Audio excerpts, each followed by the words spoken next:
வணக்கம். நான் டாக்டர் சிவசண்முகம், நுரையீரல் சிறப்பு மருத்துவர், AMC super speciality hospital, Tiruppur. இன்னைக்கு நம்ம அலர்ஜி ஒவ்வாமைங்கிற வியாதியை பத்தி பார்க்க போறோம். இது நம்ம ரொம்ப பரவலா நிறைய பேர்கிட்ட பார்க்கக்கூடிய ஒரு பிரச்சனை. இந்த அலர்ஜி ஒவ்வாமை அப்படிங்கிறது நம்ம உடம்புல 3 முக்கியமான உறுப்புகளை பாதிக்கலாம். முதல் நம்ம தோல் பகுதி ஸ்கின், 2வது கண், 3வது நம்ம சுவாச குழாய்ங்கிறது நம்ம மூக்குல இருந்து ஆரம்பிச்சு நம்ம நுரையீரல் வரைக்கும் இருக்கிற எந்த பகுதியை வேணாலும் இது பாதிக்கலாம். இது ஒவ்வொரு உறுப்பை பாதிக்கும் போது ஒவ்வொரு மாதிரியான பிரச்சனைகள், சிம்டம்ஸை நமக்கு வெளியில காட்டும்.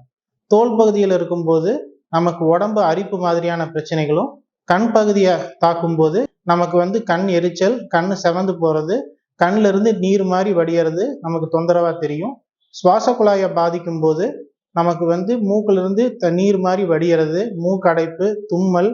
இந்த அலர்ஜி பிரச்சனை நுரையீரலை பாதிச்சு இப்ப நான் சொல்லக்கூடிய இருமல், மூச்சு திணறல், வீசிங், இதுல ஏதாவது ஒன்னோ இல்ல ஒண்ணுக்கும் மேற்பட்ட பிரச்சனை இருக்கிறதான் நம்ம ஆஸ்துமான்னு சொல்றோம். இப்போ இதை தவிர்க்கிறது எப்படி அப்படின்னா, இந்த அலர்ஜியை அதிகப்படுத்துறதுக்கு ஒவ்வொருத்தருக்கும் ஒவ்வொரு காரணங்கள் இருக்கு. உதாரணத்துக்கு இந்த இருமல், இந்த மூச்சு வாங்குறது, இதெல்லாம் உண்டாக்குறதுக்கு ரொம்ப முக்கியமான காரணம், நம்ம ஒரு சில பேர் டஸ்டில் நின்று அந்த தூசியை சுவாசிச்சோம் அப்படின்னா இந்த பிரச்சனைகள் அதிகமாகும். அப்போ நம்ம அந்த தூசி, இந்த புகை இருக்கக்கூடிய இடங்களுக்கு போறத தவிர்த்துக்கணும். 2வது, குளிர்ச்சி இந்த அலர்ஜியை அதிகம் பண்றதுக்கு இன்னொரு முக்கியமான காரணம். ஆகையினால நம்ம சுவாசிக்கக்கூடிய காத்துல அதிகப்படியான குளிர்ச்சி தன்மை, உதாரணத்துக்கு நம்ம ஏசி யூஸ் பண்றது, ரொம்ப வேகமான காத்துல நிக்கிறது, இந்த மாதிரியான இதை நம்ம தவிர்த்துக்கிட்டோம் அப்படின்னா நம்ம சுவாச குழாயில ஏற்படக்கூடிய இந்த அலர்ஜி மாதிரியான பிரச்சனைகளை நம்ம தவிர்த்துக்க முடியும்.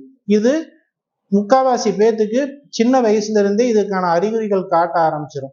ஸோ அப்போ நம்ம ஆரம்ப கட்டத்திலேயே இதை நம்ம மருத்துவர் அணுகி இதுக்கு தேவையான ட்ரீட்மெண்ட் நம்ம எடுத்துக்கிட்டோம் அப்படின்னா இது பெரிய அளவுக்கு அதிகமாகாம நம்மளால தவிர்த்துக்க முடியும்.